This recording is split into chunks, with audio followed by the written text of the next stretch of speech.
last 20 years, yet I would argue we have not seen a quadrupling of world peace. It has not been commensurate. The U.S. pays more than 183 countries combined. Meanwhile, 28 countries contribute just $37,000 and $5,000 to peacekeeping.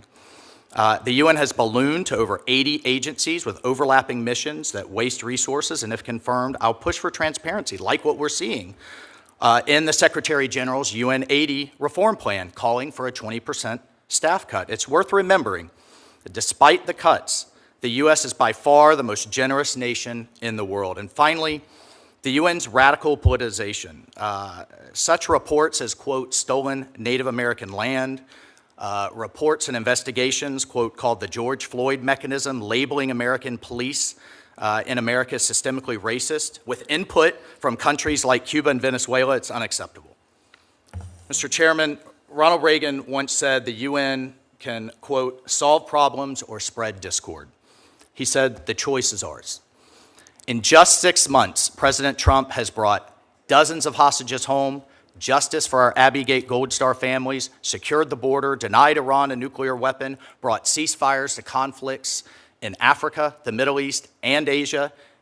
Yet there is still tremendous work to be done.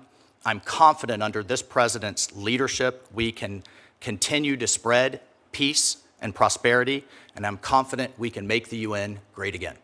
Thank you, Mr. Chairman. Thank you, Mr. Waltz. Ms. Toretti. Chairman Rich, Ranking Member Shaheen, and distinguished members of the committee. It is an honor to appear before you today as the nominee. Should I start again? We heard you. Go ahead. I'm pretty loud. It's an honor to be here today as the nominee for ambassador to the Kingdom of Sweden.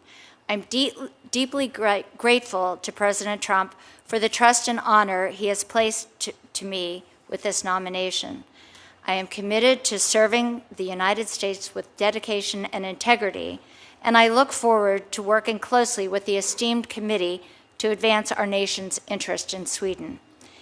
It is a humbling experience indeed to be nominated for a position such as this, yet I sit before you today prepared to share with you how my experiences in business, philanthropy, and public service have prepared me for this moment. Before going further, however, perhaps my greatest accomplishments are what I consider to be my greatest gifts. My sons, Joe, Max, and Matthew. I am proud of the men they have grown up to be. The three of them are my pride and joy, and my concern for their future was the primary motivation which compelled me to political activism many years ago. And I am so glad to have my son Matthew here with me today. My journey to sitting before you today began arguably in 1990 when I assumed leadership of our family business, the S.W. Jack Drilling Company, following the sudden passing of my father. Despite what many thought of me as a young woman finding my way in a field dominated by men, I succeeded and continued to forge a career deep in leadership experience, business acumen, and volunteer service. Today, I am the chairwoman of S&T Bank Board, a board I have been proud to serve since 1987. Less than 10% of publicly held companies are chaired by women, and my tenure as chair is going into its 8th year. Throughout my adult life, I have sought to bring my experience in business to support a wide range of nonprofit organizations, from supporting the creative arts as chairman of the Andy Warhol Museum, to director of the NCAA Leadership Advisory Board, to the vice chairman of the Pennsylvania State System of Higher Education. For those of you who know me, you know I care deeply about creating opportunities for women in the workplace and in the community.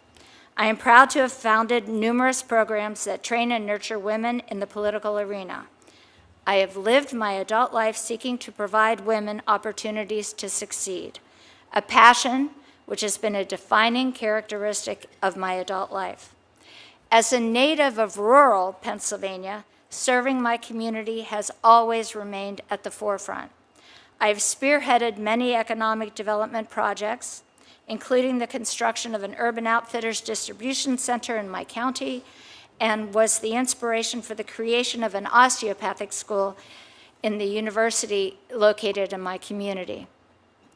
If confirmed, my primary goals will be to make America safer, stronger, and more prosperous. Above all, I will prioritize the safety of American citizens traveling or living in Sweden, providing them with the support and protection they deserve. I will strengthen our economic ties with Sweden and ensure that American business have the fair opportunities to thrive in the Swedish market. I will cooperate with Sweden to tackle global challenges, drawing on our respective strengths to address multifaceted threats posed by China, Iran, and others. Sweden's recent accession to the NATO alliance marked a significant milestone in European collective defense efforts. Sweden brings a wealth of defense capabilities to the table, including a robust defense industrial base that is renowned for its innovation and technological advancements. The expertise in advancing military technologies and experience operating in harsh environments will enhance our ability to respond to emerging threats. If confirmed, I will work closely with our Swedish counterparts to ensure that our defense cooperation grows even stronger. Economic priorities will also be at the forefront of my agenda, and if confirmed, I will seek to close the trade deficit between our two nations and deliver President Trump's America First foreign policy. By promoting American exports and encouraging Swedish investment in the United States, I will encourage collaboration between America and Swedish businesses, researchers, and entrepreneurs, ensuring that both of our nations benefit from the advancements in cutting-edge fields. I also want to recognize the role Sweden played in America's growth. Today, over 3.3 million Americans trace their family roots to Sweden. Swedish Americans have made significant contributions to our cultural, economic, and social fabric. They have enriched our society and fostered a deep understanding and appreciation of Swedish culture. These bonds, along with ties forged through trade, travel, and defense, contribute to a unique, vibrant, and growing relationship. In conclusion, I am honored to have the opportunity to serve as the United States Ambassador to Sweden. If confirmed, I am committed to advancing our nation's interests, strengthening our bilateral relationship, and serving the American people. Thank you for your time and consideration, and I welcome your questions. Thank you very much. Appreciate that. We'll now do a round of 5-minute questions. I'm going to start with myself. Mr. Waltz, thank you for those remarks. Really impressive. Clearly, you have a good handle on what you're facing up at the UN, undoubtedly as a result of your service in the House and head of NSC. But I think you laid this thing out absolutely black and white. It's amazing to me that the American people get this a lot better than the members of Congress do, it seems like to me. We've had some towns in Idaho that for many years had a sign outside that said Kiwanis meets at such and such a time, and this group meets at such and such a time, UN-free zone. And they got it. There isn't a lot going on right now that is helpful to us. I met with Secretary Guterres, comes in all the time to check the box, I guess, and I go over with him, and he gets pretty disgusted with me when I say, "What are you doing?" And he ticks off, "Oh, we're passing out food here." "Yeah, that's our money." "What else you doing?" "Well, we're keeping peace." "Well, yeah, that's our money." And you go along and say, look, let's go back to the founding document that talks about keeping countries from trying to overrun other countries. What are you doing there? You can't even pass a resolution condemning what Russia has done. What good are you? We're spending all this money. What are we getting for it? You know, and then, of course, when you get things as atrocious as the fact that taxpayer money, there were people who who went with Hamas, members of Hamas, that invaded Israel and murdered people and took hostages that were on the payroll of UNRWA, which is on the payroll of the UN, which is on the payroll of United States taxpayers. I mean, it's just outrageous. You got a heavy lift there, and of course, we all know what China's doing with their penetration. Your thoughts? Well, thank you, Mr. Chairman. I appreciate that. I share your concerns. I think the President, Secretary Rubio share your concerns, and these are the concerns of our constituents. How are we going to be great stewards, the best stewards we possibly can be of their money, their hard-earned money? There's a number of reviews underway and that have been underway to take a good look at that, and how do we get the UN back to basics. There is good and meaningful work to be done. And I would be honored, if confirmed, to go represent the United States there. We have the snapback sanctions with Iran that Germany just invoked as part of the JCPOA because of Iran's violations of its obligations under the Nuclear Proliferation Treaty. Of course, we have the bold opening that the president announced in his trip to the Middle East and led in the opportunity in Syria that we have to watch very closely, but we have a number of sanctions that we need to lift there in order to realize those opportunities that many in the region are looking forward to engaging on. And I have to tell you, person after person, official after official said, can we get some leadership up there to roll those sanctions back that the president has now done under his executive order so that we can prevent Syria from devolving back into chaos. Of course, we have a number of peacekeeping missions that all too often these mandate renewals, which typically happen every year, I mentioned two that are just open-ended that have never happened. Those are opportunities to get better results, frankly, and to question those things that I laid out. How long, how much, what are we going to accomplish? And then, of course, we have the General Assembly, the world leaders assembling this September. So if confirmed, there is a lot of work to be done. I do think there's some goodness to be done, but it must come on the back of major reform. And I've sat in many House hearings where we've talked about reform, we don't see it implemented. I think under this president's leadership and under this secretary's leadership, it's time to get to work. Good thoughts. I have, well, Mr. Rigo, I'll take a quick run at you. You know, people in America seem to have a pretty good view of Portugal. We've had good relationship with them. They appear to be a good friend. They got a couple of soft spots, obviously. Number one, China's got the deepest penetration of Portugal than any country in Europe. And the second thing is they can't even get to the 2%, let alone the 5% that we're demanding now. You're going to have to get them there and hopefully bring them to their senses in dealing with China. Your thoughts? Thank you very much for that very important question. And you are exactly right. They have been, over decades, they've been down at the bottom, 25 out of 30 to that or lower in defense spending.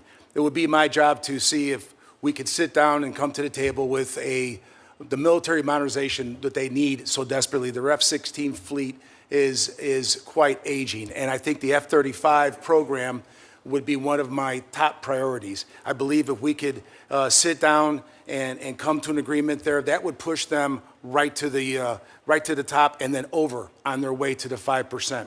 When it comes to China's involvement, you're right. I've noticed as a private citizen, I've done some reading where is it right to have some of the largest companies in China be owning some of the energy companies in Portugal? Is it right to have construction companies owning some of the largest, CCP companies owning some of the largest construction companies in Portugal? That probably would need to be discussed.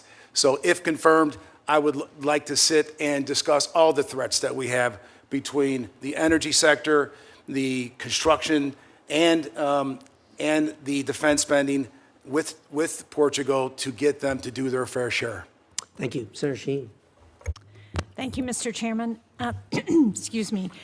Mr. Waltz, these last few months have illustrated how China is all too eager to take advantage of our disengagement at the UN and around the world. And while we may not all like what some UN institutions do, if we aren't at the table, we can't influence the agenda. So do you agree that if confirmed, a central responsibility of your role at the UN will be to ensure that the United States is present, able, and willing to counter the PRC's growing influence at the UN?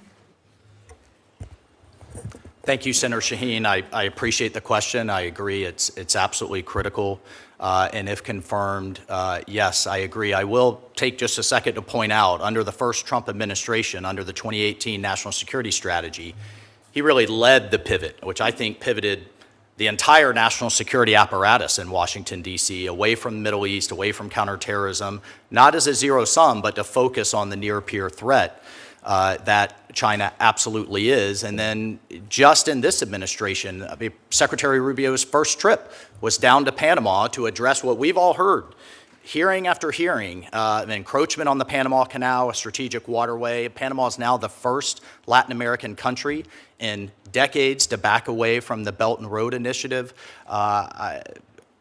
The malicious behavior, but also the potential of the Chinese Communist Party, the malicious behavior, the potential of the relationship, I should say, will be top of mind for me. I know it is for the Secretary and the President. I agree with you, Congressman. That's why I find it so puzzling that there's been no coherent strategy for how to address China within this administration. There's no consistent messaging. If you look at where China is moving in, where the United States has moved out, within days of our shutting down of USAID and foreign assistance programs, China was already labeling the United States as an unreliable partner. Within months, China has moved in to so many of those foreign assistance programs that have been shut down, that had been operating for years to provide a role for the United States and so much of the world. And we have packed up our bags and gone home, and China's there. They're on the ground. And if you read the report, you will see instance after instance that questions why what we're doing makes us stronger against China and allows us to compete. So let me ask another question about the UN, because this administration has outlined a host of cuts to UN and its sub-agencies. It makes no secret of its disdain for multilateral institutions, but I haven't seen a plan from the administration on how it intends to push back against the PRC's influence. So can you describe how you think we should be doing that? Thank you, Senator Shaheen. Just a few points to address there. Number one, I look forward to reading the report and to working with you, the committee, and the team on that. I have to tell you, though, in my experience, even in the last 6 months, but even more broadly, I've seen partners in the Middle East that were heading into the PRC's orbit make it very clear that they want to work with the United States, particularly since the election of President Trump. I think the peace agreement between the DRC and Rwanda that we just saw in the Oval Office. China has had all kinds of activities across Africa, but they've also heavily polluted, bring in their own labor, often engage in certain types of corruption. As we have a race for national resources to power the economies of the future, I think that was an incredible moment. And from the president's perspective, I feel confident in saying that he sees the power of our markets, he sees the power of our economy, he sees AI and energy and other things that we need to unleash in the future. First and foremost, of course, we have to have a strong and capable military, but truly where he's seeking to win this competition, and we will win it, is through those economic endeavors. And I'll also say, to answer your question more directly with the UN, we've actually seen leadership of major agencies by the PRC go down. This was an initiative started in the first Trump administration. There's an office now in the State Department International Organizations. It's very focused on these races. They've gone from 4 to 1. But I take your point. They're also pushing their folks at the mid and lower levels, and we need to compete in that space. Well, thank you. I appreciate that. Can I just, I'm a little over time, but I'd like to hear your thoughts on what the UN's role in Syria should be as we're looking at, I think the Trump administration has taken important steps to removing barriers around the sanctions that have been a problem for Syria moving forward. So what should the UN's role be there? Thank you, Senator. It's something that Secretary Rubio in particular, but the entire administration has looked very closely at.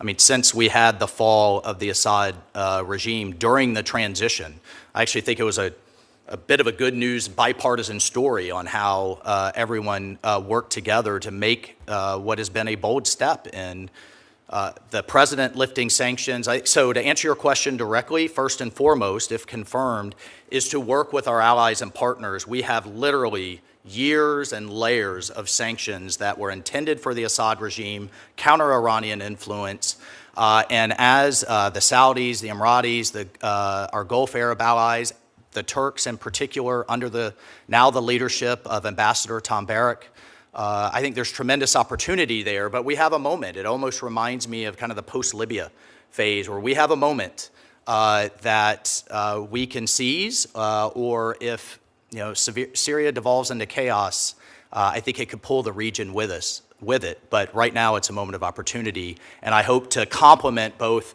Special Envoy Witkoff, Secretary Rubio, Ambassador Barrack, and others with our efforts up in the UN. Well, hopefully we'll do better in Syria than we did in Libya. Thank you, Mr. Chairman. Amen to that. Senator Sheen, thank you for that. And Senator Waltz, thank you for your focus on both Syria and Lebanon are really, I think most people, if not everybody on this committee, really views that this is a critical moment and an opportunity. Obviously, there's problems. There's a history there that bears watching. But whenever we engage in these things, the people there got to want it more than we do. And we see that in dealing with both the Lebanese and the Syrians. We hope it can come to fruition. It bears watching, but we'll appreciate your strong hand on the tiller there. So with that, Senator Ricketts is yielding to Senator Hagerty for now. Thank you. Thank you, Mr. Chairman. Thank you, Senator Ricketts, for the time accommodation. And to each of you, I want to congratulate you for your nomination to represent the greatest country in the world. You're going to have a wonderful and exceptional experience should you be confirmed. No surprise, we live in a very challenging and dangerous world right now. And it's only going to be through the talents and the sacrifices of you and your families that we're going to be able to ensure America's prosperity and America's security in the world. So thank you for your willingness to serve. I'm going to turn my attention, no surprise, to you, Mr. Waltz. You're getting ready to take on a very critical role at a place that was founded on some very fundamental principles. You think about the principles of the UN and its founding: freedom, peace, human rights. Those are the founding documents. That was in the Charter of the United Nations. Today, what we see happening at the UN is far divorced from those founding principles. Instead, what we find is an overly politicized organization, one that tends to criticize and work against the interest of the United States and its allies, and frankly, one that actually supports authoritarian regimes in many cases, advancing their interest over those of the United States. As our chairman mentioned, we're the largest donor. The United States is the largest donor to the UN. Yet, at the same time, we're not getting the type of results we see. And I'm going to cite the example that you brought up, Chairman Risch. What happened on October the 7th? That was an absolute disgrace when we found out that people on the United Nations payroll were actually involved in the Hamas attack. Yet what happens from senior leaders at the UN?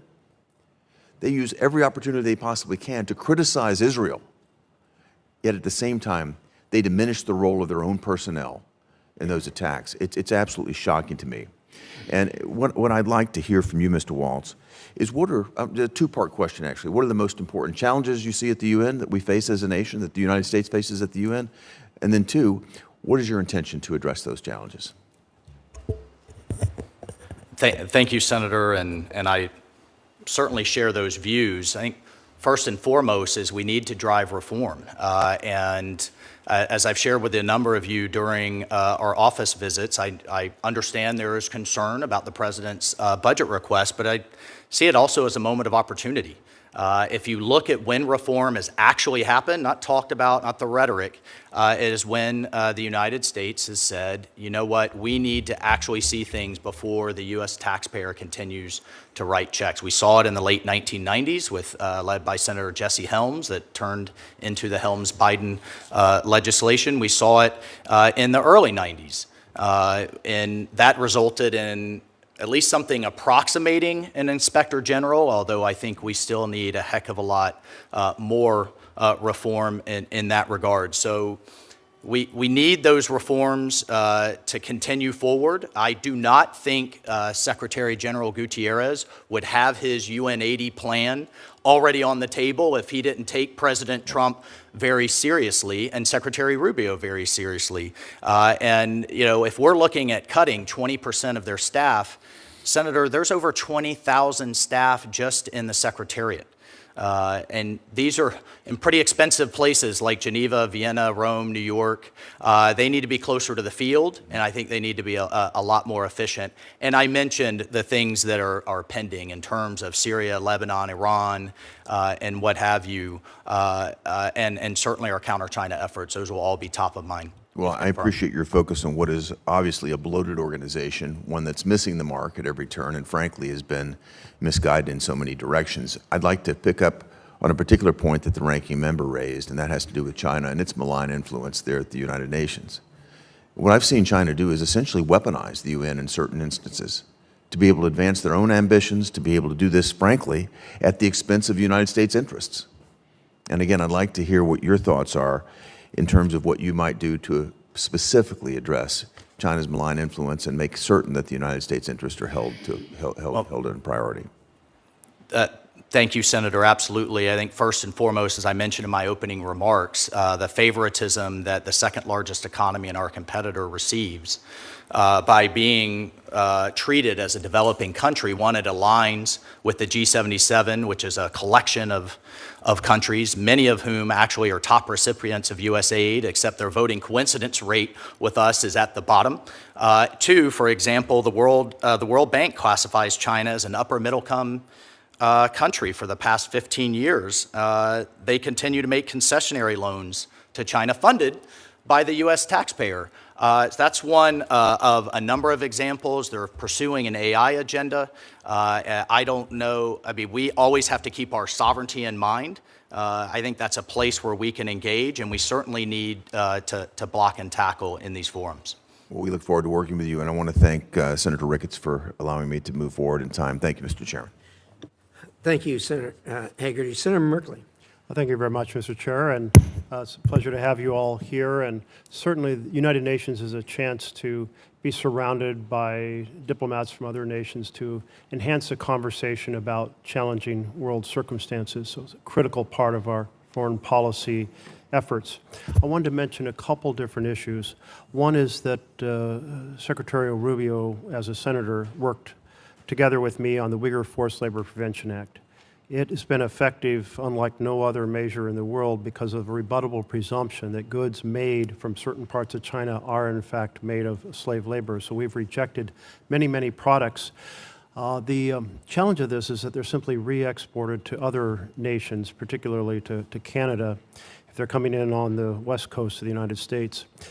Would you see the possibility of working with other nations to pursue a similar structure so that this effort to end the acceptability of products made with slave labor in China is thwarted on a much broader basis?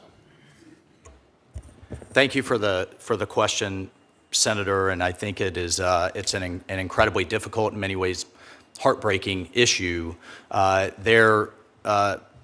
few years ago was a report coming out of a think tank in Australia that highlighted 80 international brands, many of whom are common brands that we use and purchase today that were using slave labor from Western China. In fact, in one of our efforts, I highlighted the world's largest solar panel factory in Western China that was actually being subsidized by the U.S. taxpayer, was being subsidized in the Inflation Reduction Act. But if you followed the power lines to the factory, it was actually being powered by Russian coal in 12 coal-fired power plants producing solar panels funded or staffed with slave labor. So it's something I absolutely would look to work with you. Thank you. That's what I was looking for.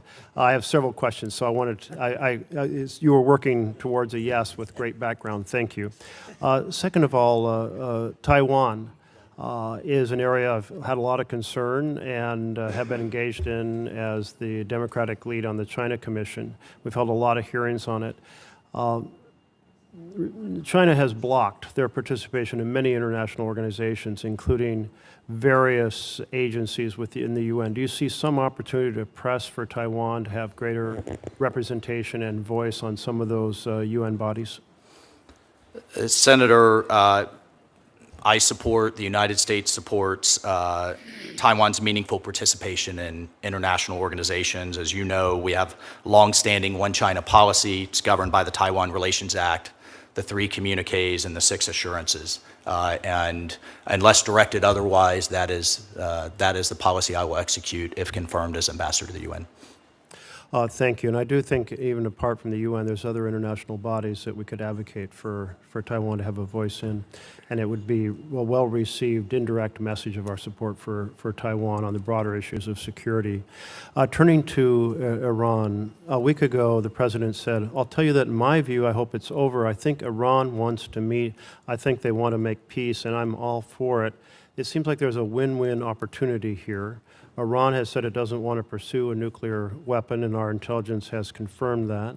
In the past, they've accepted very steep limits on enrichment, just at 3.67%, well below the 90%. And there's a deep weariness over the very stagnant economy in Iran that really has not served the aspirations of the Iranian people.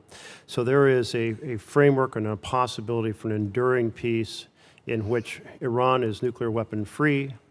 We guarantee that there's no plutonium path, uranium path, or surreptitious path, covert path, that they stop supporting militias through the arc that extends clear to Syria and Lebanon, and that there's a more prosperous economy so the Iranian people return to being kind of full members of the international community.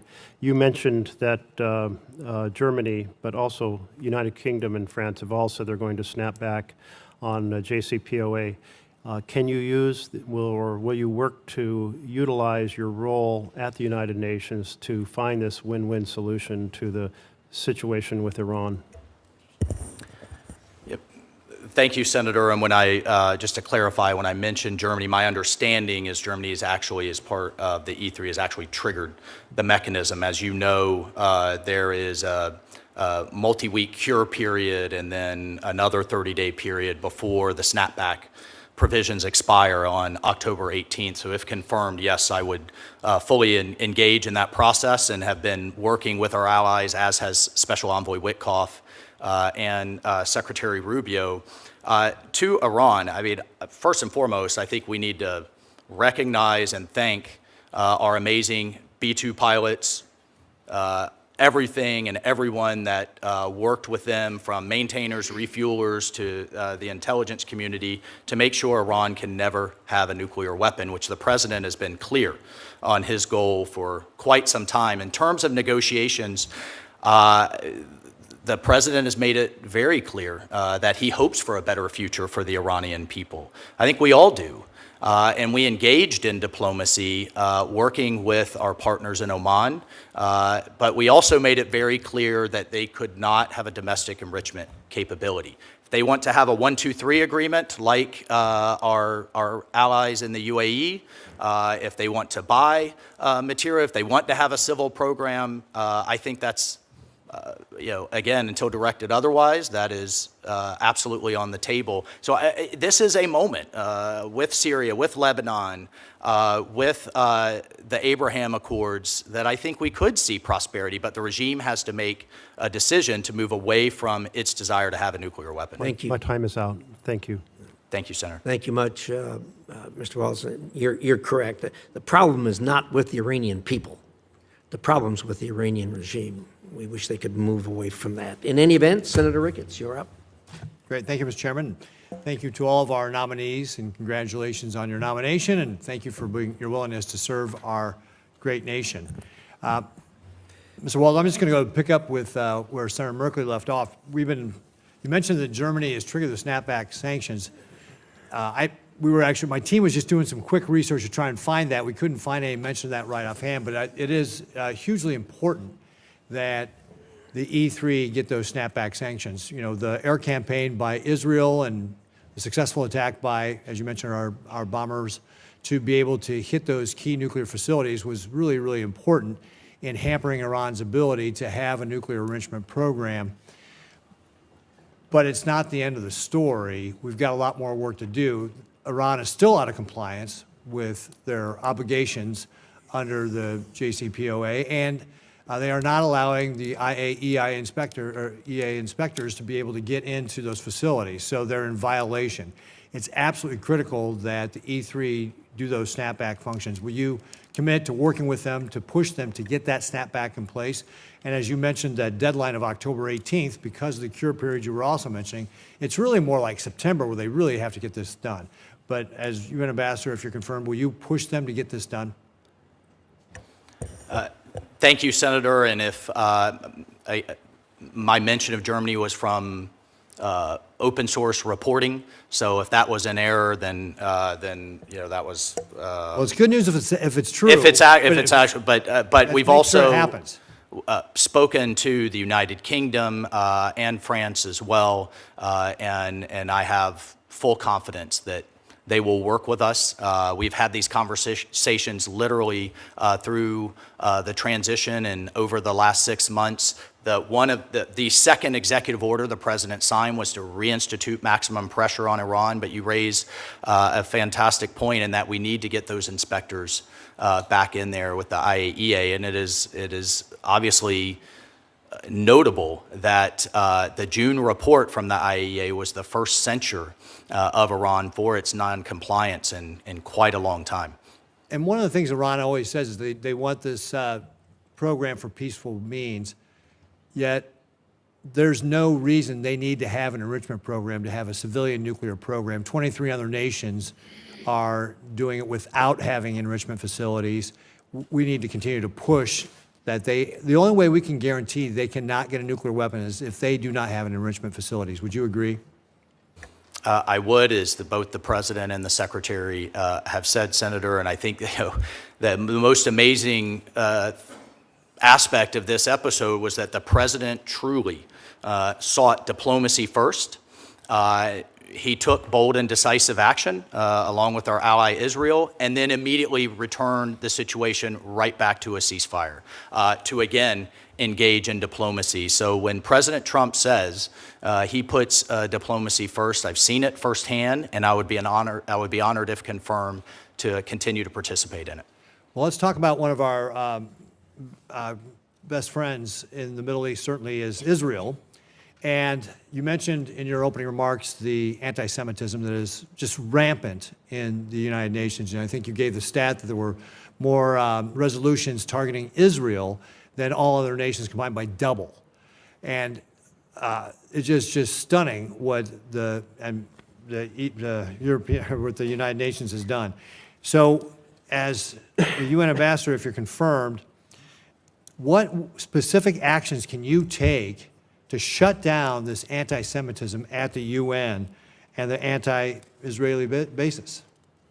What's going on? Well, thank you, Senator. And it is pervasive. I could probably spend the rest of this hearing, sadly, highlighting the anti-Semitic activities, one aspect of which is known as Article 7 in the Human Rights Council, that Israel is the only nation with a standing mandate to highlight its, quote, human rights abuses every single meeting, and it's been going on for decades. I mentioned the number of resolutions just this year. We're on track for that same type of disparity in 2025. I support the Secretary's call for sanctions on the Special Rapporteur, Francesca Albanese. I think she is the poster child for anti-Semitism in the UN. And I think we have to take a step back and address and work with both Israel and work with our allies on why this continues to happen. I understand the humanitarian crisis in Gaza, but I will say over and over again, if Hamas would lay down their arms, if they would surrender, if they would stop sacrificing their own people, the fighting would stop today. And I am confident in working with Israel in that regard.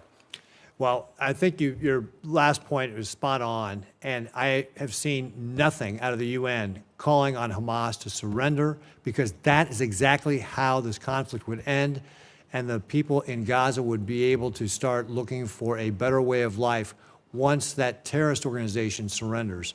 So push the countries of the UN to come down very clearly that they can best serve the people in Gaza by getting Hamas to surrender. Thank you, Mr. Chairman. Well said, Senator Ricketts. Senator Murphy.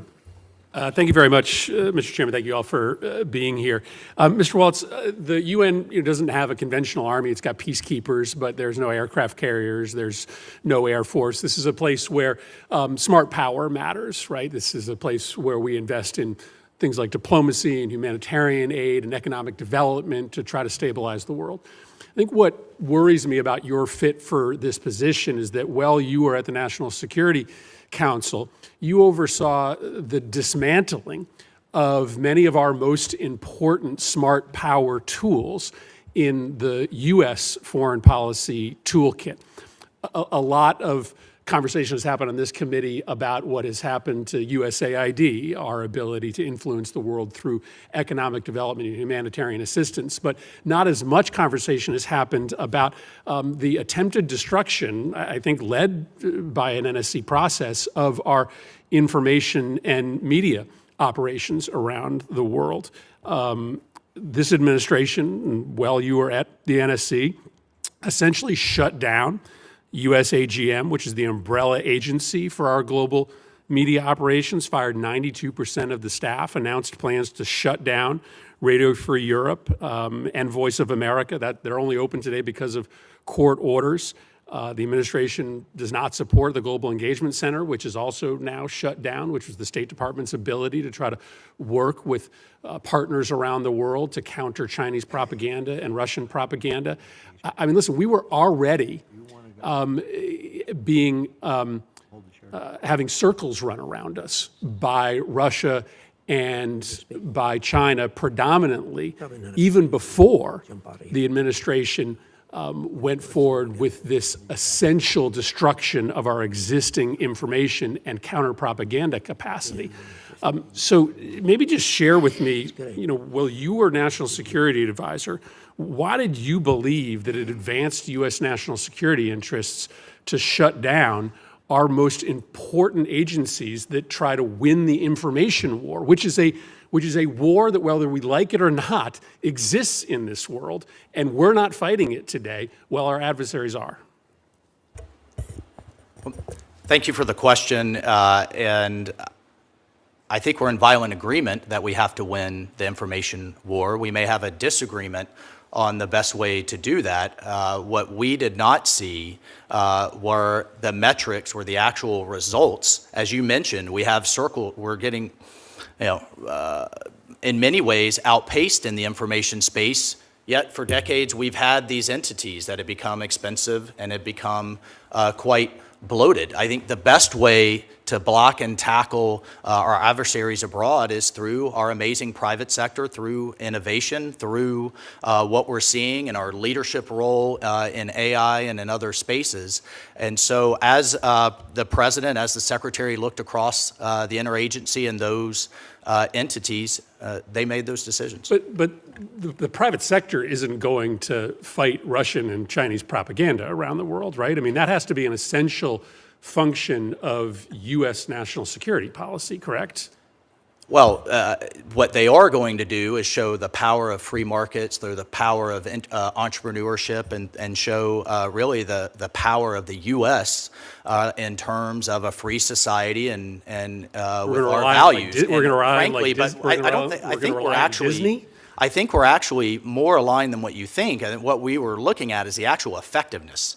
It's the tool that we questioned, and the president and secretary made a decision to reallocate resources. Listen, I hope the administration does rethink this if they've got a better idea on how to try to project power in the information space. Then I think we're all willing to hear it. But right now, we're taking ourselves off the playing field. You were very involved in the offensive operations in Yemen. As you saw in this last week, the Houthis have restarted attacks on the shipping lanes, two very devastating attacks. Throughout the last 2 months, they have been continuing to take offensive operations against Israel. Doesn't look like we did much to really fundamentally change the battle space there. They still have pretty robust offensive capabilities to target shipping lanes and to target our friends. We spent, looks like around $1 billion, depleted a lot of our ammunition stocks. How do you look at that operation in retrospect, knowing that as we sit here today, the Houthis have once again begun attacks in the Red Sea? Well, thank you, Senator, for the question. I think we also have to look at it in the context of, from the figures that I've seen, a 20 to 30% increase in shipping through the Red Sea, an increase in revenues through the Suez Canal, and what we do not have are our warships being used as target practice by the Houthis, was what, frankly, we had in the last administration. Now, do we need to work to make sure that's enduring? Perhaps the Houthi leadership hasn't fully gotten the message, but I would defer to Secretary Rubio, Secretary Hegseth, and the President on the way forward there. Thank you, Mr. Chairman. Thank you, Senator Murphy. Senator Barrasso. Thanks so much, Mr. Chairman. Well, congratulations to all three of you. Mr. Waltz, thanks so much for coming to my office yesterday, and I enjoyed the discussion. I know you're going to do a terrific job representing our nation's interests at the United Nations. We are the largest financial contributor to the U.S. We've contributed, $13 billion to the United Nations the last fiscal year. As the U.S. ambassador to the UN, you're going to need to closely examine how American taxpayer funding is being used by so many of these international programs. Can you talk about your commitment to reviewing every dollar going to the UN to ensure that our taxpayer dollars is being used wisely? And if I recall, you had a list yesterday of just some amazing places that I think taxpayers would be really offended to see that their taxpayer dollars were going to through the United Nations. Could you share some of that information with us? Thank you, Senator, and I always appreciate our time together. One of the kind of the main thrusts of the UN, particularly over the last, I'd say, couple of decades, has been on climate and focus on climate change and a number of initiatives. And setting aside the debate on climate, if you just look at the organizations amongst the 80 various specialized agencies, core programs, and funds, you have the UN Environment Program, the UN Convention to Combat Desertification, the International Union for Conservation of Nature, the Secretariat of the Pacific Regional Environmental Program, the Global Environment Facility, the Commission for Environmental Cooperation, the Montreal Protocol, and then you have other agencies like the Global Fund for HIV, Tuberculosis, and Malaria. Okay, but it has as its core mission, one of its core missions, not necessarily those things, but climate change is the largest global health challenge in the 21st century. And just to further, I have a page here, Mr. Chairman, or I have a list of pages, 455 of international organizations that we contribute some type of funding towards, and just Let's put those in the record. a few of them. The Pacific Salmon Commission, the Pacific Islands Forum Fishery Agency, the Pan-African Postal Union, the Pan-American Health Organization, the Pan-American Institute on Geography and History, the International Lithosphere Program. So these are the, again, this is, it's quite a list. And this is tens of thousands to hundreds of thousands to 7 to 8 figures, millions that are going to these organizations. And I think it is incumbent on this administration to say, what's it doing? Is it making us safer, stronger, and more prosperous? And are we getting a bang for our buck? A couple other questions, because the thing I hear about at home in Wyoming is American sovereignty and what the United Nations is trying to do and undermining us. How are you going to work to preserve and to protect American sovereignty within the UN? Thank you, Senator, and I have to say America's sovereignty will always be first and foremost as we engage all of these international organizations.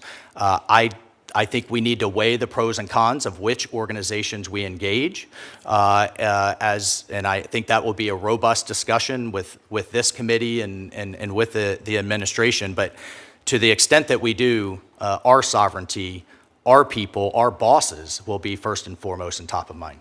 I think this came up in both the introduction, a good introduction by Senator Lee, as well as Senator Scott, and in your opening remarks. The fact that the Palestinian Authority has repeatedly sought to use the United Nations as a platform to declare statehood and to downgrade the status of Israel. Will you commit to using the American veto to block these one-sided anti-Israel resolutions at the UN Security Council? Thank you, Senator. Of course, I will work closely with the President and the Secretary on those votes, but yes, I'll make that commitment. Do you have any specific measures that you believe should be taken to address the bias against Israel within the UN, and how do we advocate for those changes? Well, first and foremost has to be UNRWA. It simply not only needs to be defunded, which the President has put in place with his executive order, but it should be dismantled, and we can have a conversation on who and what can take up those humanitarian roles, but it certainly should not be UNRWA.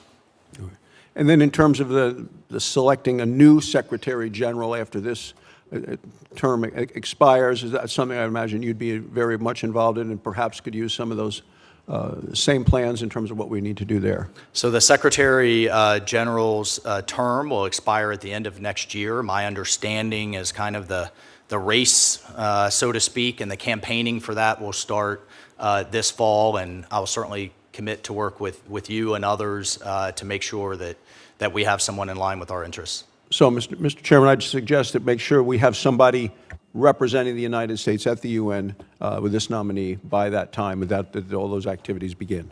Good Thank you. suggestion. Thank you, Mr. Chairman. Thank you. Senator Coons. Thank you, Mr. Chairman. Thank you to all the nominees, your families, your willingness to serve our nation. And if I might, Mr. Waltz, or forgive me, Colonel, Congressman Waltz, my thanks to you and to your wife, Julia, who's also served our nation, as you mentioned in introduction, in combat, and to your family. I want to get to the larger questions of the UN and the UN mission, but in your role in the Army, in the House, as National Security Advisor, you have long handled classified and highly sensitive information. We both know Signal is not an appropriate, secure means of communicating highly sensitive information, and yet on March 24th, the Atlantic magazine published a series of Signal messages, including sensitive information about a U.S. military operation against the Houthis in Yemen, involving you and several other Trump officials. Were you investigated for this disclosure of sensitive operational information on Signal?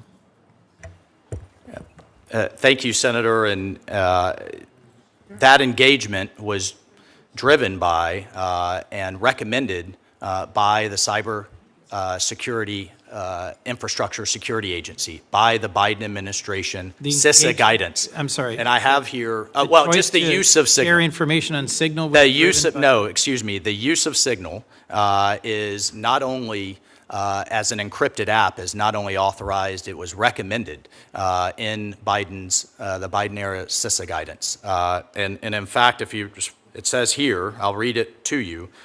Use only end-to-end encrypted communications. Adopt a free messaging application to secure communications that guarantees end-to-end encryption, particularly if you are a highly targeted individual, such as Signal or similar apps.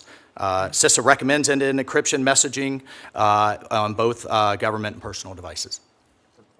For sensitive military operational information? Of course, Senator. There was no classified information exchange. For sensitive military this, you were sharing details about an upcoming airstrike and the time of launch and the potential targets. I mean, this was demonstrably sensitive information. And the question I asked was, were you investigated for this expansion of the Signal Group to include a journalist? The White House conducted an investigation, and my understanding is the Department of Defense is still conducting an investigation. Was any disciplinary action taken? From the White House investigation, Senator? Yes. No, the use of Signal was not only authorized, it's still authorized and highly recommended. Would you recommend the use of Signal for classified information to be shared between folks who have access to? Again, we followed the recommendation, almost the demand, to use end-to-end encryption, but there was no classified information shared. Did you speak to Secretary Hegseth about his decision to share detailed information on the specifics of an imminent military strike? What we spoke about, Senator, was a highly successful mission that did something that the Biden administration did not do, was actually target the Houthi leadership. We subsequently saw a ceasefire, an increase in shipping, and a drop in attacks on our ships. Well, look, here's what I hear on this exchange, and I want to get to the UN point. At the time, you took responsibility for having added a journalist inadvertently to a signal chat. But it doesn't seem to me that the administration's taken any action to make sure this doesn't happen again. There's been no consequences, and yet the president continues to denounce those who leak information. We both know Signal is not a secure way to convey classified information. And I was hoping to hear from you that you had some sense of regret over sharing what was very sensitive, timely information about a military strike on a commercially available app that's not, as we both know, the appropriate way to share such critical information. Again, Senator, I think where we have a fundamental disagreement is there was no classified information on that chat. I'm going to move on for a moment, but we've got plenty more to discuss on that point. China in the UN system, there was plenty of agreement on this side of the dais, and I think with you, that we need to combat anti-Semitism and anti-Israel bias in the UN. We need to ensure taxpayer dollars are well spent. We need to engage in our world. And from your service on the China Task Force, you know very well what a central challenge for us China is. Yet across organizations, the ITU, the FAO, UNESCO, WIPO, I think the only way we successfully push back on China's influence is by being at the table, driving reform. When President Trump withdrew from the World Health Organization, the Chinese sent their largest delegation ever to the next meeting. They've contributed $500 million. They're now the biggest contributor. I can understand some of the frustrations or concerns that led to the withdrawal from UNESCO, but in the last Congress, with Israeli support, I led our rejoining UNESCO. We've talked about, you've mentioned earlier today, standard-setting bodies as being essential. How do you balance a budget request that dramatically reduces our contributions to the UN with needing to be at the table to fight for the standards, whether it's telecommunications, civil aviation, intellectual property? You just waved, here's this great big list of organizations. Many of them do critical things. How are you going to strike that balance appropriately, sir? Thank you, Senator, and it was good to discuss this with you. I will point out in the President's budget request there is funding for IAEA, for the International Civil Aviation Organization, for the Organization Prohibition of Chemical Weapons, for the ITU, for the IMO and Maritime, and so I look forward to working with you and working with this committee on how we make those decisions of where we engage and then how we engage. But I think we're in violent agreement that we have to block and tackle Chinese influence. Would you pledge to not support just unilateral withdrawal from these organizations? I will certainly support and follow the Secretary and the President's guidance as we weigh that engagement through these reviews. Thank you. Thank you, sir. Senator Lee. Thank you, Mr. Chairman. Mr. Waltz, I'd like to start with you, and if it's all right, I'd like to start by going a little deeper into something related to what Senator Barrasso asked you a moment ago. Membership of the UN's three-member Board of Auditors is currently shared by three countries: China, France, and Brazil. Now, this is a body that's appointed by the UN General Assembly, of course, and it's tasked with generating accurate accounts of UN funds and UN programs, where the money's going and so forth. But an audit is, of course, by definition, it's only as reliable as its auditor. And the UN's current Board of Auditors not only gives China a seat at the table, but it actually names China as the lead auditor for organizations, including UNRWA, which had terrorists on its payroll, at least through 2023, some would say longer than that. The environmental program, despite the fact that the environmental program has been exploiting the developing country status to access environmental-related financial assistance for a number of countries, including some that arguably don't deserve that designation, and the UN headquarters, which, as we all know, is based in New York. So my first question to you is, how can we comfortably fund these UN entities, knowing that at some point in the process, our dollars will become commingled into these international accounts, accounts that many of our strategic competitors and right now our pacing threat may be in charge of auditing?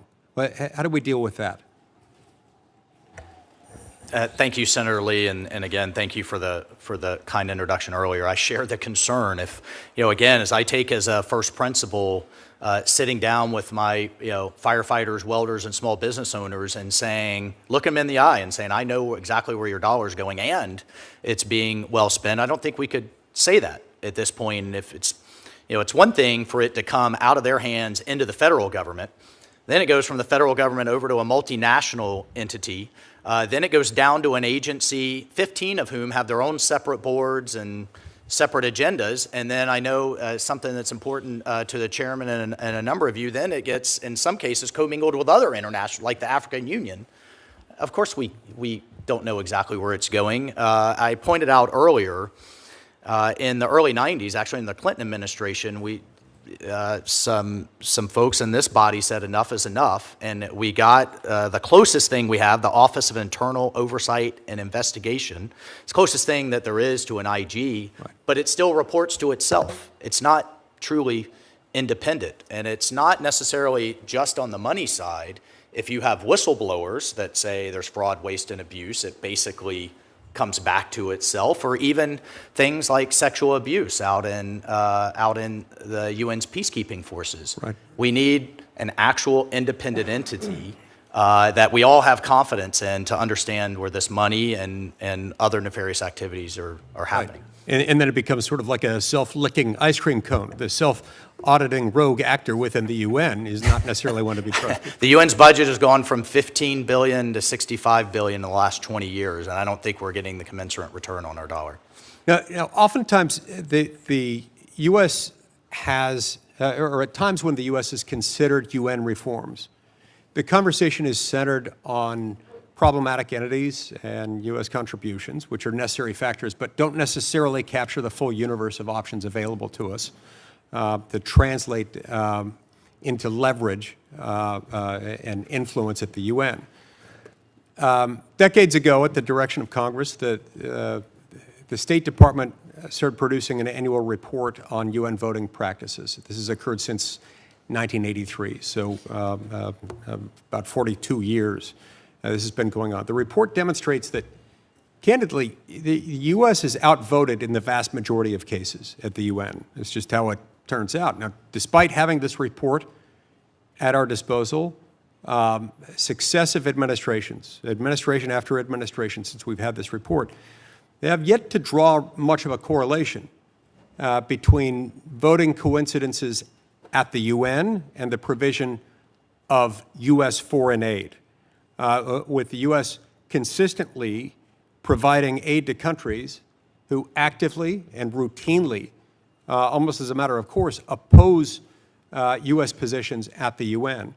So as the current administration carries out this much needed, very much welcome, long overdue review of U.S. foreign aid so as to recalibrate our aid to our interests, should voting patterns at the UN be used as something of a metric to take into account and to determine and qualify U.S. foreign aid recipients? Senator, I think it's a fantastic point. It absolutely should be. I'll commit to work with this committee, with the Secretary, to put mechanisms in place that it is. But to your point, if you look at the aid, by the figures I've seen, over $100 billion have gone through UN entities into Africa, and we're looking at between a 29 and 32% voting coincidence rate. So we actually have the highest, the continent with the highest recipient of American workers' money siding with us by far the least. It is completely inverted, and I commit to you to work very hard to use the leverage that only this president could use to reverse that trend. Thank you so much. Thank you, Mr. Chairman. Senator Kane. Thank you, Senator Ricketts, and congratulations to the nominees. And I especially want to shout out a VMI grad, Congressman Waltz. I want to follow up on Senator Coons' questions on the use of Signal, just to make sure we're all on the same wavelength here. Signal is useful because it's encrypted, and a whole lot of people use Signal, and there's nothing wrong for it.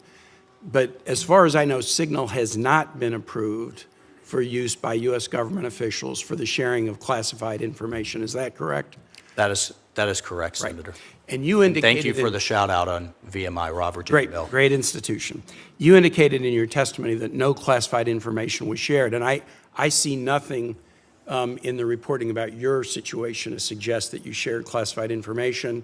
I do see the question of, why did your office add the Atlantic reporter? That was an amateurish move, and I'm sure you've learned something from that.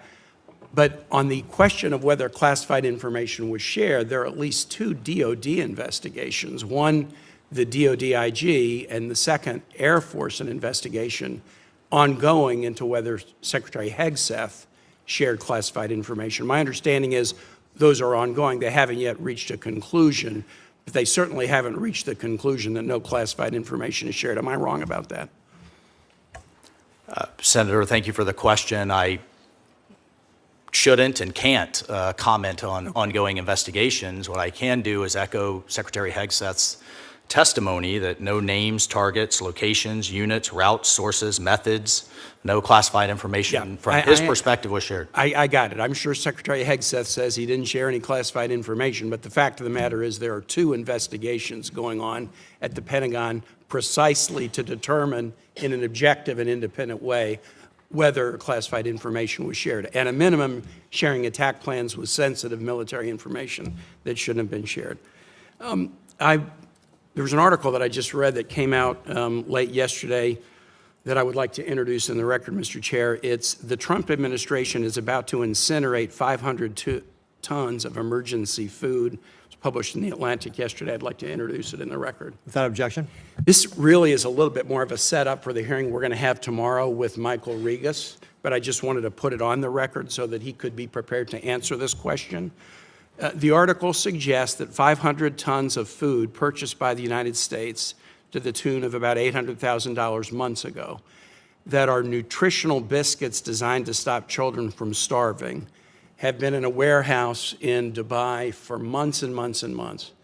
Senator Rubio has testified about that both here and in the House, that he would make sure that food purchased to keep kids from starving would not be allowed to spoil.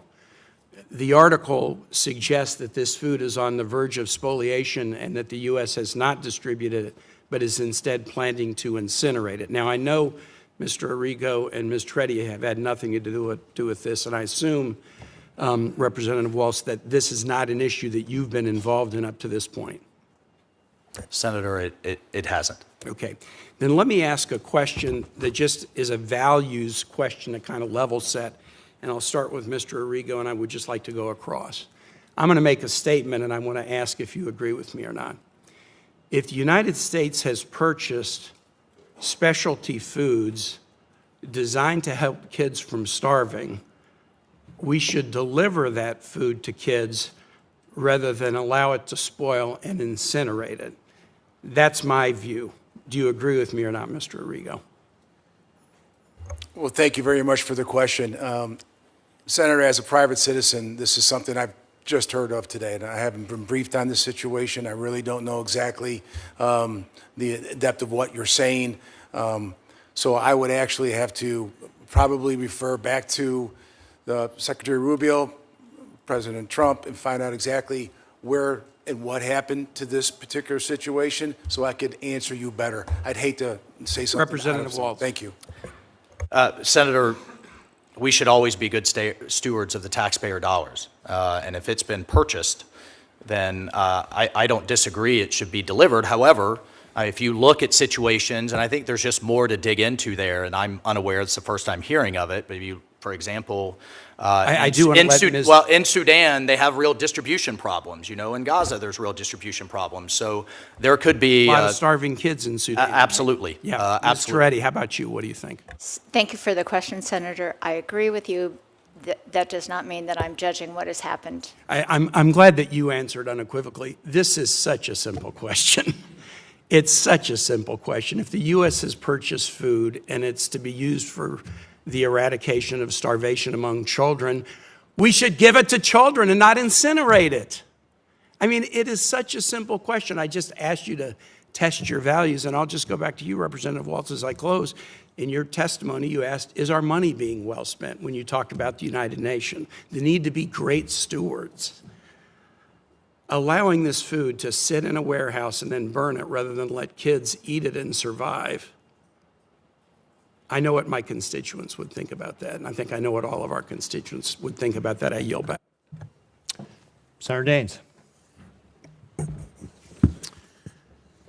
Mr. Waltz, thank you for being here today, and thank you for your very distinguished service to our great nation and Special Forces. I very much enjoyed our conversation yesterday, and thank you for accepting going through this process to play a very important role here at the United Nations.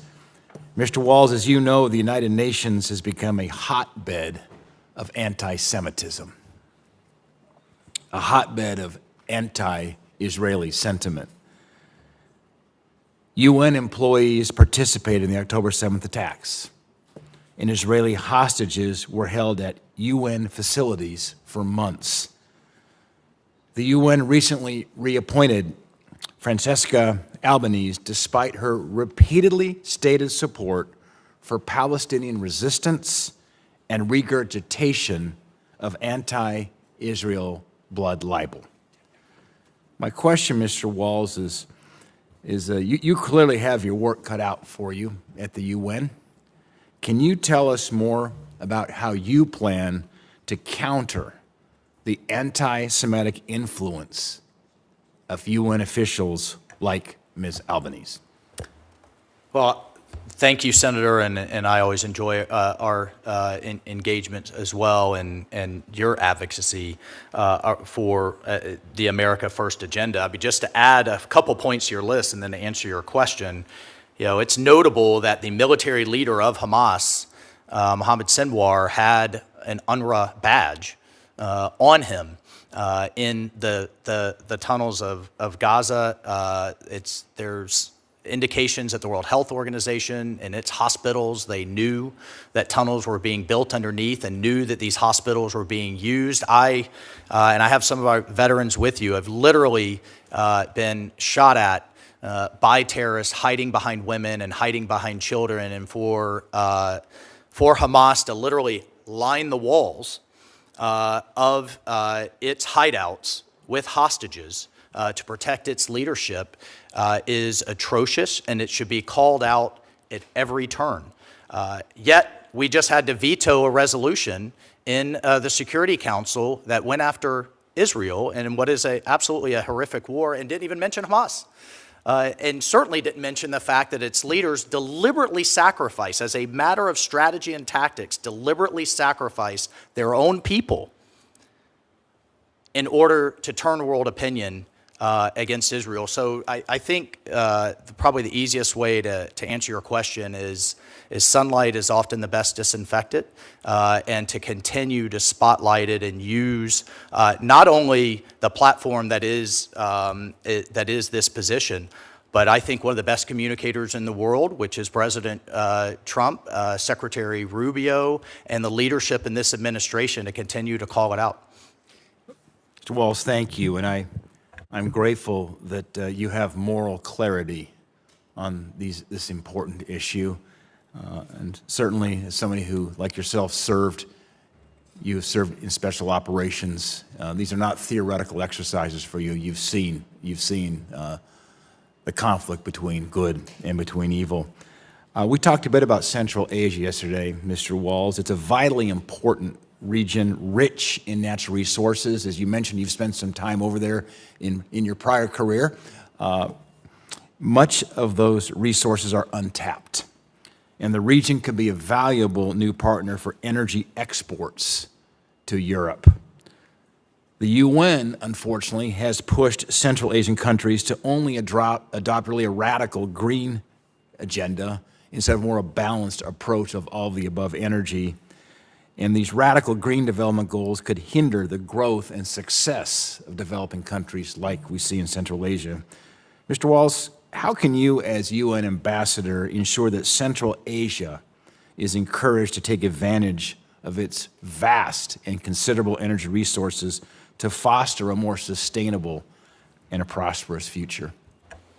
Yeah, thank you, and I appreciated the conversation and always learn a lot from them. One of the things that I admire about how President Trump approaches diplomacy, we saw it in his first Middle East trip, is what I call commercial diplomacy.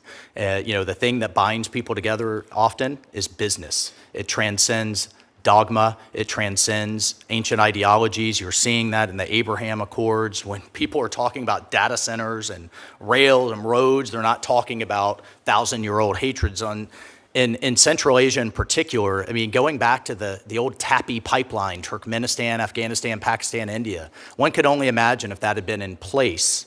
And now everyone has a common economic interest rather than fighting each other. I think we have real opportunities with Turkmenistan for the first time in a long time for their gas to head westward rather than eastward. We talked about the C5 grouping. We talk about Azerbaijan and their desire to not only come closer to the United States, but to perhaps put a real agreement in place with the Armenians, a real agreement in place with the Israelis, the commercial opportunities that abound for not only for American business, but that will change the geopolitical landscape. And I look forward to working with you and those groupings within the UN along those lines under the President Secretary's leadership. Mr. Waltz, thank you. Thank you. Senator Van Hollen. Thank you, Senator, and congratulations to all of you on your nominations. Congressman Waltz, I want to start with some questions related to your tenure at the National Security Council that will also relate to your responsibilities at the United Nations, especially in the area of international humanitarian relief, because you presided over a period where Elon Musk was given a blank check to take what he called a chainsaw to AID, and as part of that, undermined many ongoing humanitarian operations, including the one in Sudan, where the freezing of U.S. humanitarian assistance resulted in the closure of nearly 80% of emergency food kitchens. 2 million people were left without access to food.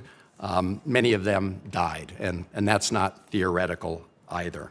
I want to turn to another humanitarian disaster, and that's in Gaza. And of course, the horrendous situation in Gaza was brought about as a result of the horrific Hamas attacks of October 7, 2023.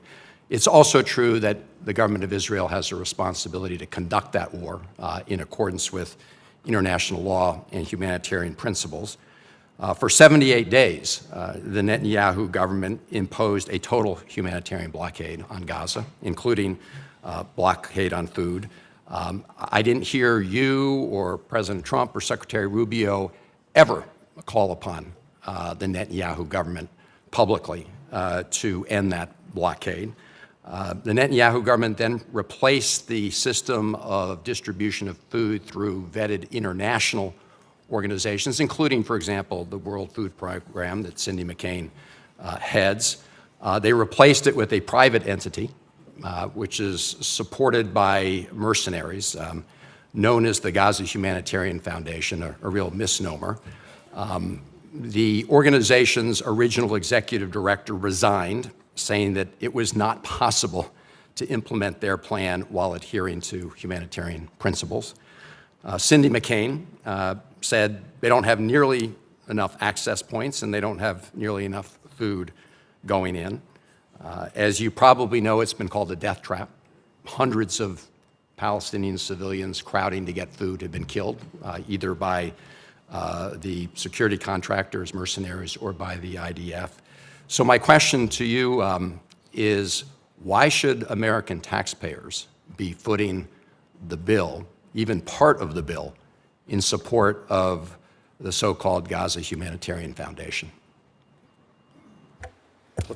Thank you for the question, Senator. And just to address your first question in terms of USAID and its current status, it is currently operating under the State Department. It's been merged, which you may disagree with, but I think is a perfectly valid approach. I'm sorry. I'll just point out that both the United time. Kingdom and Australians have done the same thing.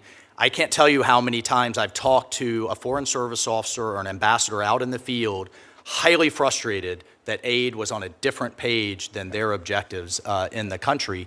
And so I certainly support the Secretary's reorganization. We have a strong disagreement. If you could answer my question about American taxpayer dollars going to fund this private entity with I would certainly extend an appreciation in my heart out for a couple of veterans who were just attacked by Hamas with grenades as trying to distribute aid that I understand, according to reporting, works for this organization. I don't think this should be a zero sum. I do agree that is a humanitarian crisis in Gaza. I hope you would agree that Hamas could stop it tomorrow by laying down their arms and releasing the hostages. I agree, and we so let's support settle on that. Special Envoy Witkoff and his efforts to again bring a ceasefire, which he was able to bring. Look, you all said you were going to end the war in Gaza on day one. It's a long way from. Well, I have when one the other president question. said all hell to pay. Let me it was the let me first ask time you a that we actually got a Congressman, ceasefire. I asked you a question on the West Bank. You saw that an American citizen was killed the other day by violent settlers. Do you see that report? I actually, Senator, to be honest with you, I did not see that report. All right. Do you agree that it's the responsibility of the United States government to ensure the accountability in the deaths of American citizens overseas? Senator, I would say it's a key function of any embassy or ambassador to ensure U.S. citizens are protected abroad. Okay. Well, I hope we will pursue that. You know, one of your first actions, along with the president, was to get rid of the Biden-era executive order that would impose sanctions on both violent settlers and violent Palestinian militants in the West Bank. And we've now had 5 Americans actually killed since October 7th in the West Bank, and no accountability. I think when you withdrew that executive order, you sent a very bad signal. I hope we can work together to make sure that we protect all American citizens overseas. Senator Paul. Mr. Waltz, do you believe President Trump has the constitutional power to determine troop assignments? Thank you, Senator. And his Article 2 authority, I do. In the summer of 2020, there was much discussion and there have been statements by President Trump that he intended to draw down troops in Afghanistan.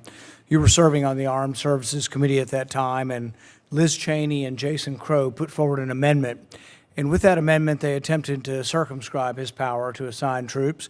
They specifically added conditions, and you supported that amendment. So I guess my question is, which is it? Does President Trump have the power under the Constitution to determine troops, or do you think Congress should, as you attempted to do when you voted for Liz Cheney's amendment, do you think Congress has the right to limit his power to remove troops from a war situation?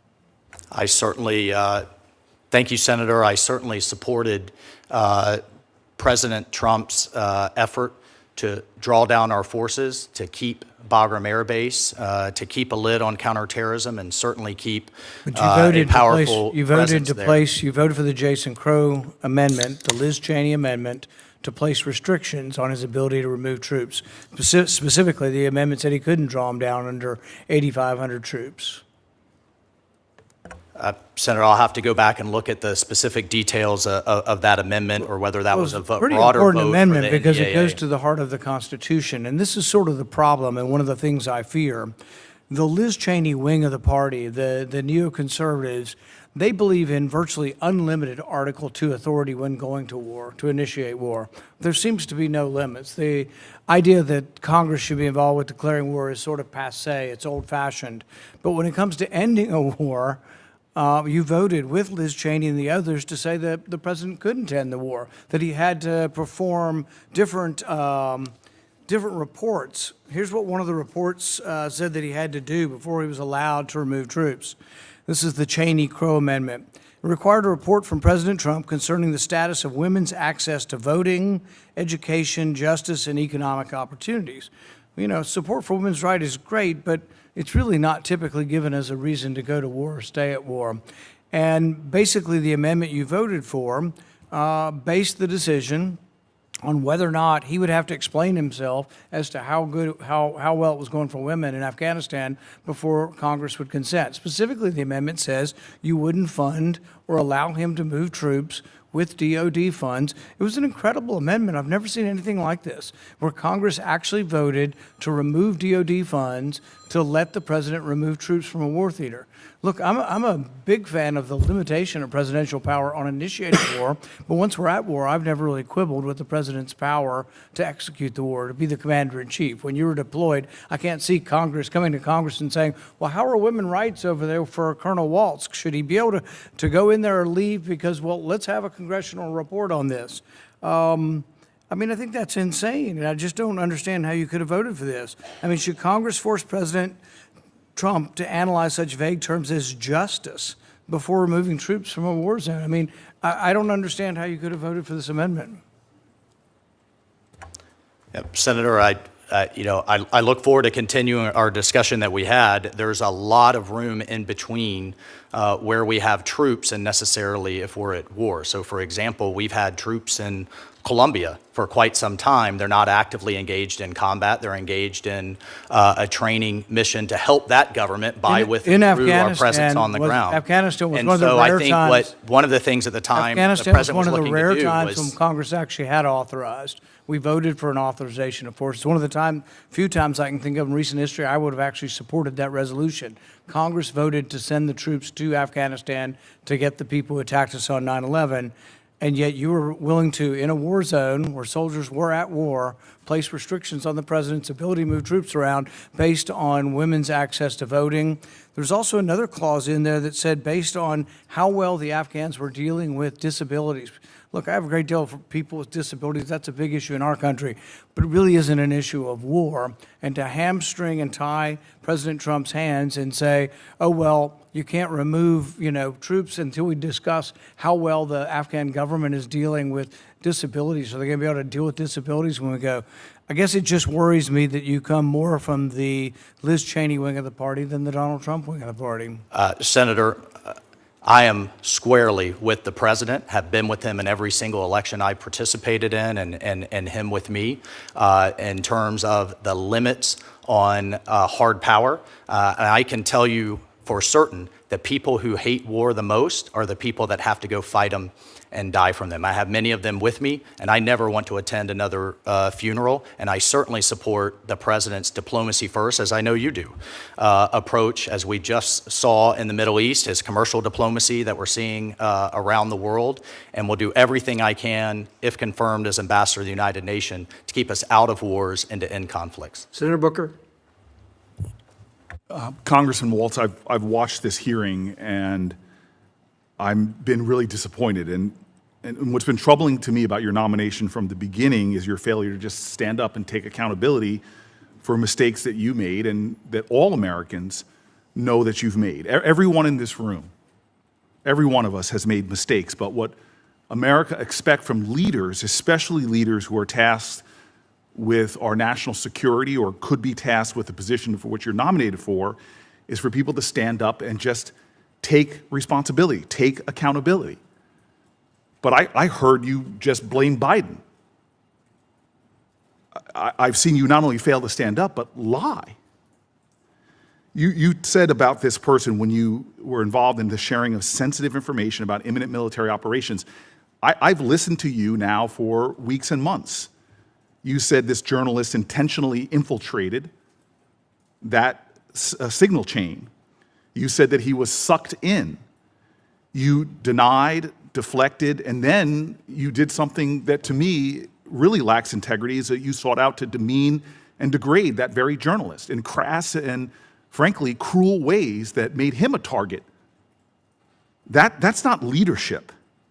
When you blame people that tell the truth, that's not leadership. When you can't say the words, I made a mistake, I could have done better, I learned valuable lessons from this experience.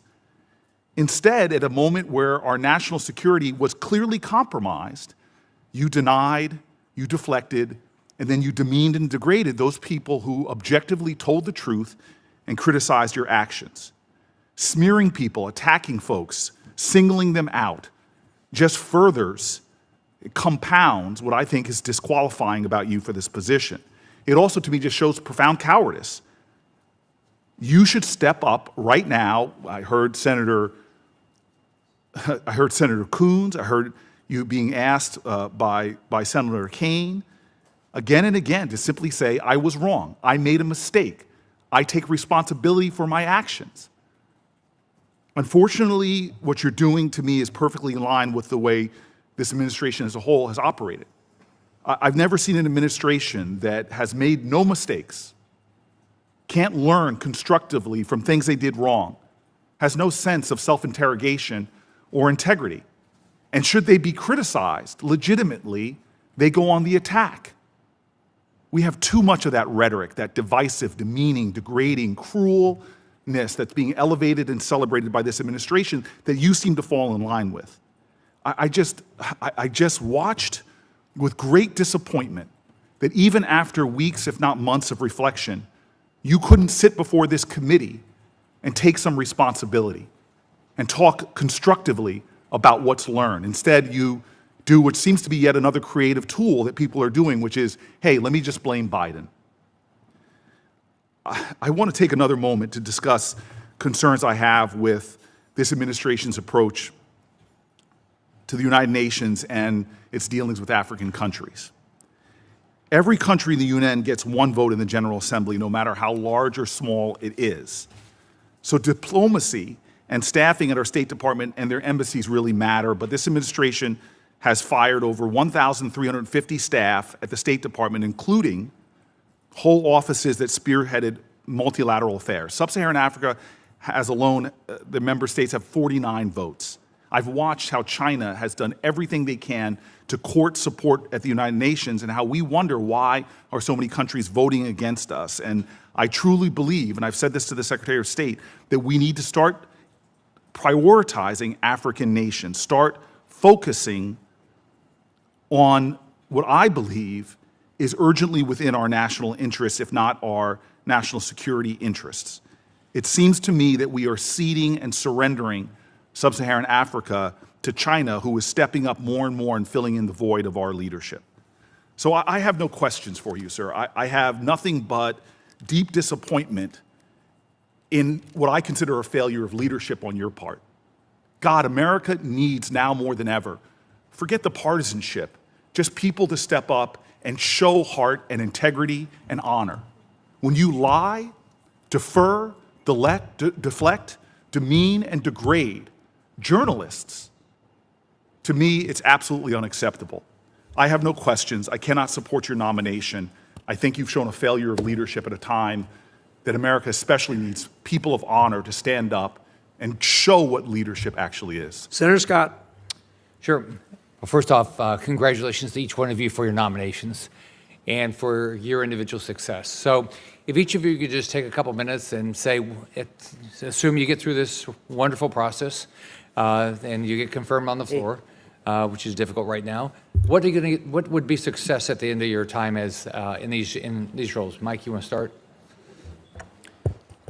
Sure. Thank you, Senator. I appreciate your support. I appreciate the men and women that I've had to lead in combat, and I think the last thing they would call me is a coward. I appreciate deeply our relationship, both for the good of Florida and for the good of the country. What does success look like in the UN? It looks like, again, under the President and Secretary's leadership, one, getting it back to actually solving problems. The things that we are seeing, the successes that we've seen under this president, a peace agreement in Africa, resolving what could have been a nuclear exchange between Pakistan and India, securing our border. Heck, even a water treaty that Mexico wasn't honoring that we established in 1944 for South Texan farmers. The ongoing efforts going from at least here to here in terms of Ukraine and Russia and trying to end that horrific conflict, a ceasefire with Israel and Iran. I could continue. I mean, it's been an amazing 6 months, and it's just beginning. Those should be dealt with in the UN. That should be the place where we're coming together. We've talked about the anti-Semitism that has to go. We've talked about the reforms in terms of these 80-plus agencies with often duplicative and wasteful mandates. I want to give some time to my colleagues here, but if I get just those things done in support of Secretary Rubio and the President, I think we'll have made a tremendous step forward. Mr. Reddy? What would you like to accomplish? What would be Thank you, successful? Senator Scott, for that question. First of all, our mission is to make the United States safer, stronger, and more prosperous. I am thrilled to have the opportunity, if approved, to represent the United States in Sweden. I think Sweden is a magnificent country, a magnificent partner of ours. I'm really anxious to look at our defense areas, whether it's stopping the shadow fleet in the Balkans, or working on the Arctic Circle. We forget that we're an Arctic nation, and we need to make sure that we're active up there. China is partnering with Russia to use that as a waterway, the new Silk Road as it is, and I want to make sure that we're focused up there and working through that with our Nordic neighbors. On the economic areas, I want to make sure that we continue to partner with our industries in the United States as well as those in Sweden. We have some great partnerships right now with Ericsson in the telecommunications area. Saab-Boeing partnership is exceptional, and I would like to build on that. IKEA is continuing to invest in the United States, and just recently we signed a TSA where we will have commercial satellites being deployed from Sweden with a commercial company called Firefly. So those are a few of the things that I'm looking forward to. Thank you for the question. Mr. Rigo. Thank you very much, Senator. Thank you very much for taking the time to speak with me the other day. I've been sitting on the bench for 7 months. I haven't done that in business, and I haven't done it in sports my whole life. And I am ecstatic, or maybe just overwhelmed with the fact that one day, if confirmed, I can get to Portugal and do the mission that President Trump and Secretary Rubio have entrusted in me. And I will let the people know, the amazing people at the embassy there in Lisbon, that what they're going to get from, if confirmed, from this ambassador is going to be a lot of empathy, passion, and a lot of common sense. And I have just utmost respect for each and every one of them. That I've done some reading, some research. I've talked to some of the people there. And I just know that they're going to see that in me. And we're going to have wins. We have missions to accomplish. We're going to have a lot of wins. But I didn't come out of retirement to be miserable. Not only are we going to have wins, but we're going to have fun doing it, because I believe that's very, very important. I think a lot of things get done. And I'm not going to sit here right now and tell you I'm the best foreign relations scholar. I tell you, I feel like I'm a scholar of some, but I'm a student of most. And I will learn from those dedicated people at the embassy, and I will just be there to enhance and to continue the great work that they've been doing over the last several years, and I look forward, if confirmed, to being their leader. Thank you. Congratulations on each of your nominations. Good luck. Thank you, Senator. Mr. Reddy, I hope you'll communicate to the Swedish government how much we appreciate their joining NATO. They were disinclined to join NATO for a long time, and we'd been urging them for a long time to join NATO. They bring some real attributes to the organization, and frankly, as I was fighting that battle, the two recalcitrants that we had, I told them I'd rather trade them for both Sweden and Finland than have them in, which they weren't too happy to hear. But nonetheless, I hope you'll carry that appreciation that we have when you get there, please. So with that, Senator Rosen, you're up. Time's up.